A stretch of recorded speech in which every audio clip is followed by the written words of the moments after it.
All right, what's going on, guys? This is my fourth review, and I know this is the game that came out last year, but I literally just got done with it. Um, a lot of stuff's happened in the last year, a lot of games, a lot of work stuff, but anyway, Dragon Age Inquisition. Holy crap.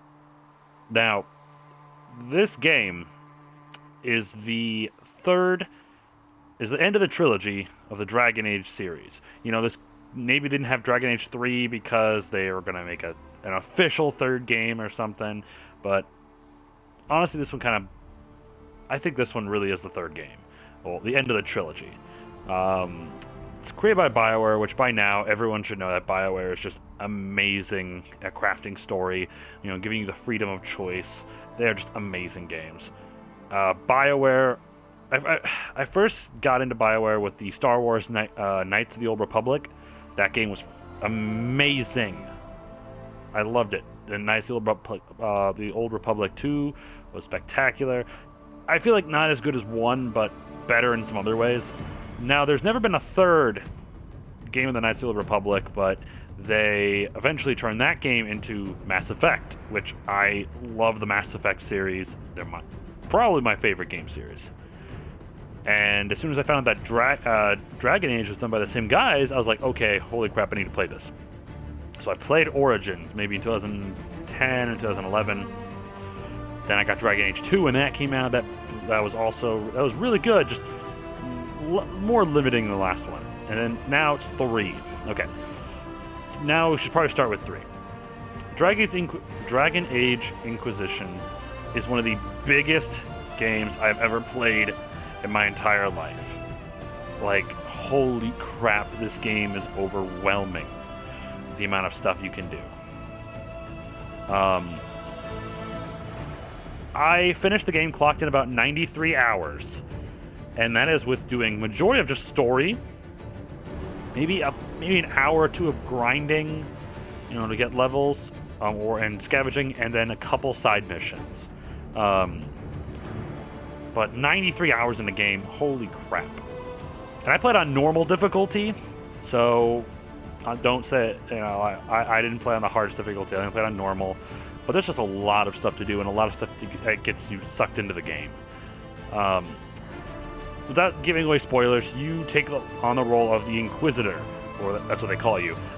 Someone who they think is an enemy at first, then turns out is like the chosen one or something that must, you know, help destroy this demon that you've actually met in the previous Dragon Age game. And this game really ties it all together. You get characters from the original Dragon Age, you get characters from Dragon Age 2. Hell, even the main protagonist, Hawk, is in this game as someone to help you. And that's awesome. Now, you can sign into Origins, their online website, to basically take your game from Origins and 2 and move it over to this one, so Hawk will look like the character you created in Dragon Age 2.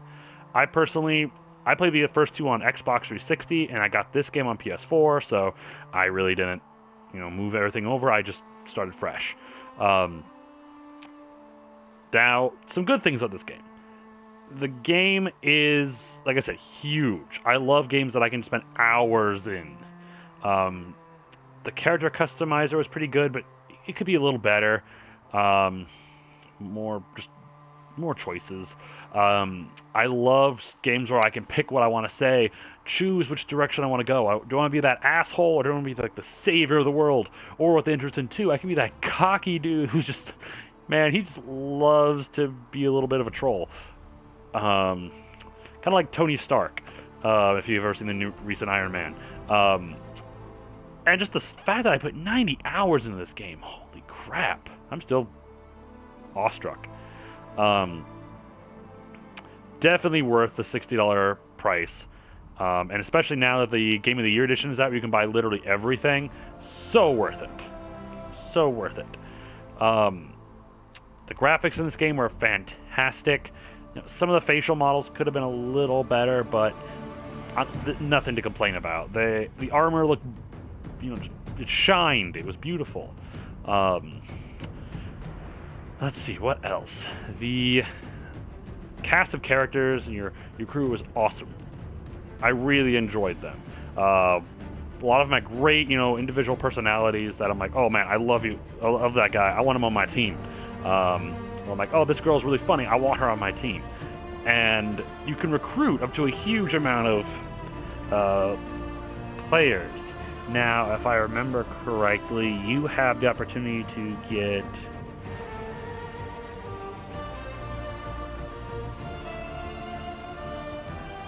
9 people in your group. Now, I don't know how you recruit the others. I recruited maybe, I want to say 6 or 7.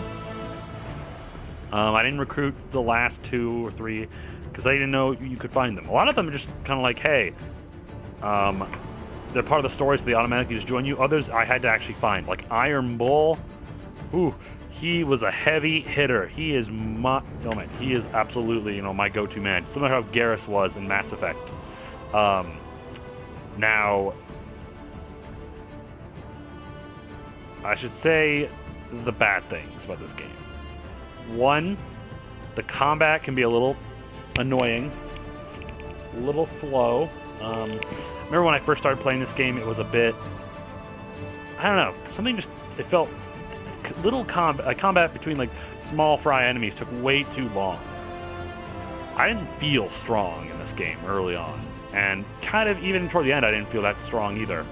I stopped playing for a couple months, then got back on, and I don't know if there was a new update or something, but the combat just was a lot faster. I actually felt like what I was doing was, like leveling up my character. I actually felt like I was getting stronger, and that, and it made it better. It rekindled my love for this game, and yeah, I mean, the combat was solid after that. Still took a little longer, and enough of that. The level up system, I felt like was a little bit a bad choice about that one, because I think your max level in this game is like 20 or 19, and you take forever to level up. I think I ended this game being a level 16, and then when I beat the game, I got pushed to level 17. And it was just crazy. You don't level up very quick, like in the last games. The other big thing I will say is glitches.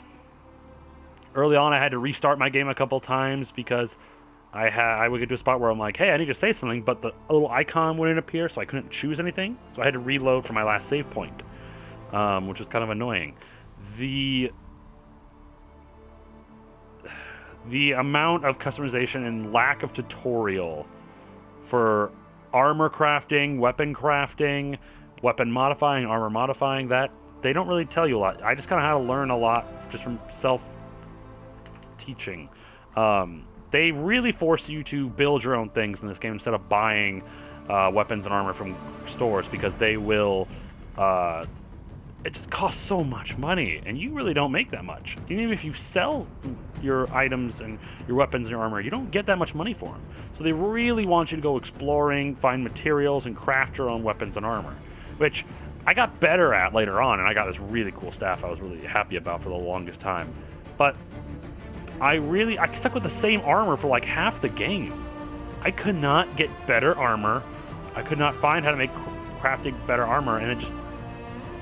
I don't know. I love crafting and making new things, but so the fact that I got like the best armor I could make with the stuff I had around, such like early on in the game, and stuck with it, kind of was a little boring.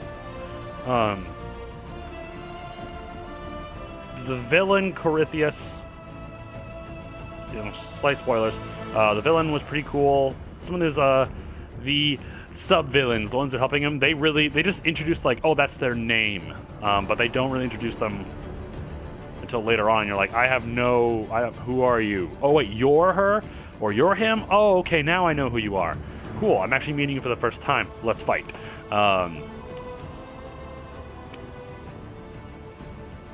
And the ending was very interesting about this game. it's set up for something, and I know it's set up for the DLC, which I'm downloading as we speak. And it was kind of neat. I did not see that coming. Defeating the final villain, the final boss, was kind of lackluster. It was kind of more annoying than anything. But still, it was an epic battle. I'll give it, I'll give it a pass. Not really much else to say about this one. Like, there's so much into this game that I have yet to do. Building my fort, building more things I can do with my fort, like I can put into my fortress, making it bigger, stronger, more weapon customizing, more armor customizing. There's so much more I need to do here, and hopefully I'll come back to this game and start another game and try going through all the different choices the opposites of choices I made in the first time around, and hopefully do more customization. That's what I love about these games. I'll play it first time, and then I'll play it the second time with the exact opposite choices. See what happens. But I was really happy with this game, and minor things aside, I did enjoy it. So my final verdict for Dragon Age Inquisition is a 9 out of 10. Great game. I honestly would recommend it. It's so worth the $60, and definitely get the Game of the Year edition. That way you have everything, all the DLC and the game. You'll more than likely spend upwards like over 200 hours on this game. It's well worth it. All right, thank you guys for watching this. Hopefully I'll put my next review up soon. You guys have a great rest of the day, and hey, happy holidays.